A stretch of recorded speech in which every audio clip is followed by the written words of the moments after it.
Today is Tuesday, July 15th, 6 p.m. Eastern Standard. Just want to take you guys through a quick video to talk through one of the recent wins that we've had with the stock AMD.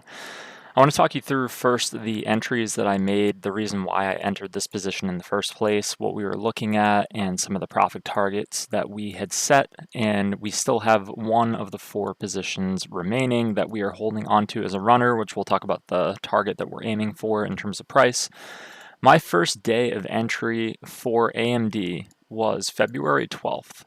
So I'm going to take you back a little bit further through the chart here to February 12th, which was right around here. So we got in February 12th. We were sitting at about $110 price. And what we actually saw after this little drift up was a subsequent sell-off. So what I actually did on the 28th is I added another position here. I was slowly scaling in, so our next position was around $99 on AMD. And then we saw kind of this left shoulder in an inverse head and shoulder pattern form. So we had kind of this move up. We had sort of this tariff liberation day sell-off, and that took us down to a low of about $77. I bought in a third position on March 26th, which was back right around here on the dip. So again, around $110 entry. And then my fourth option was actually on May 30th. So if we come back up here to May 30th, we're right around $112. So we had about $110 average cost here. Now, what I decided to do was I entered AMD call options for January 16th, 2026. Now, last year, I actually went and built a desktop PC, and one of the things that I had noticed when I was going and building out the CPU and the graphics card was I was predominantly looking at AMD options. Now, granted, NVIDIA has been a very strong player, especially when it comes to AI and computing, but I feel like AMD had been left behind, and AMD wasn't really talked about, and the stock was just sort of selling off here. And when we compare this to NVIDIA, NVIDIA has just been ripping higher all the way through. I mean, we're talking almost 100% of the move that AMD's made, or depending on the timeline you look back on, it can be over 100%.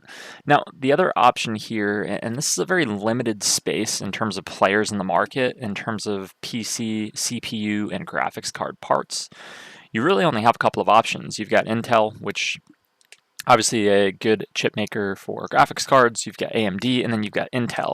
What I didn't like about Intel, and I didn't want to enter Intel, was we had sort of a turnover in executive seats. We had, I believe, the CEO had left. There was just a lot of news that was going on with Intel that really wasn't a good catalyst for growth. So I wanted to stay away from that, and I felt, you know what, AMD is a strong company. AMD has been really a brand name in this industry for a long time. So I'm going to accumulate AMD shares here. And, you know, the worst, I mean, how much lower could this thing really go from that bottom of Liberation Day? I mean, if we go back here quite a bit, the last time we've really seen AMD go lower than that Liberation Day, we'd have to go all the way back to like end of 2022. And then we really haven't seen lows beyond that unless we go all the way back to 2020, pre-COVID. So really, to me, and just get rid of this momentum indicator because it's not really a strategy we're using here.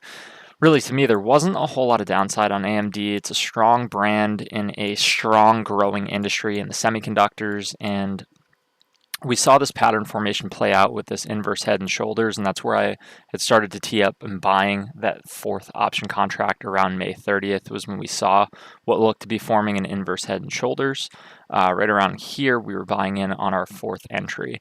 And what actually ended up playing out was we saw the inverse head and shoulders break to the upside. We've gone into the kind of this rising wedge here. We've tested the top of the channel, which is where I've actually started reducing a number of these options.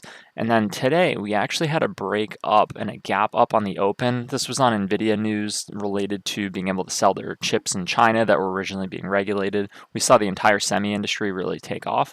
We saw a gap up to about 8%, about $158 on AMD. That had me exit my third out of my fourth position here, and I'm holding the last one as a runner. Again, this is a January 16th, 2026 call option, so there's still 6 months ahead for us to run for this thing, and I still see a lot further upside here on AMD. We'll talk through the earnings and stuff in a second, but our real target here, I would say, for the final leg of this run, our fourth and final options contract, is going to be at this $168 mark, so roughly about $170. That would be the completion of this inverse head and shoulders. That gets us to right around 168 to 170. And then there's sort of this channel breakout where price target could be 190 plus. That's really a stretch goal. I mean, we're already overextended here within these bands. We're already testing the upper end of these bands. I think price is probably going to reject from here and sell off a bit. I could be wrong. It could continue up, but all in all, we've had some really, really good progress here. I do want to go through on AMD TradingView earnings and just show you guys AMD overall has done pretty well historically. We've had some decent earnings beats and only some minor misses in terms of earnings per share. And then in terms of revenue, we've seen 4 months in a row with increasing revenue, the most recent being $7.44 billion versus a $7.12 billion estimate. So some really good numbers there. Again, we are scaled out of three out of our 4 positions here. I want to just take you through real quick the contracts that we had entered and how we've actually done. Again, with not too much downside or potential drawdown, just given after that tariff liberation day. I mean, how much lower could we have expected AMD to go? From looking at the chart, it didn't seem like there was that much more room for it to head lower, especially being a semiconductor and a brand name that AMD is. So we entered that first option February 12th, then we added on the 28th, on the 26th of March we added, and then May 30th we added again. Our total cost basis was $9,000, and then we've exited and slowly scaled out as we hit certain profit targets here, just to reduce the amount of risk and exposure in one individual pick, since we're not always going to be right, even if we have a good thesis. And for proceeds, so we've had $3,000 here, we've had $4,000 on the scale out, $5,800 today on the scale out, and then currently the last remaining contract is worth, get rid of option 5 there, we actually only had 4. The final is worth $6,000 currently, which we are holding as a runner, which may continue higher, may go lower, but as of right now, our total proceeds, $19,700. That is a return of 2.18x on our capital. And the average time of holding these positions was only about 17 days. 117 days on average. Not bad, guys. So just want to take you through one of the stocks that we've seen a lot of success with. We're still holding on to 25% of the position as a final runner. Wanted to take you guys through, show you kind of what my thesis was, how that's played out, and how we've kind of managed to scale in and out of positions. So hope you found that hope you found that useful, and we'll talk soon. And I would like to do more of these breakdowns on individual stock picks and things that work and also things that don't work, because I think it's good to learn from both the winners and the losers. So hope you found this useful, and we'll talk soon. Thanks.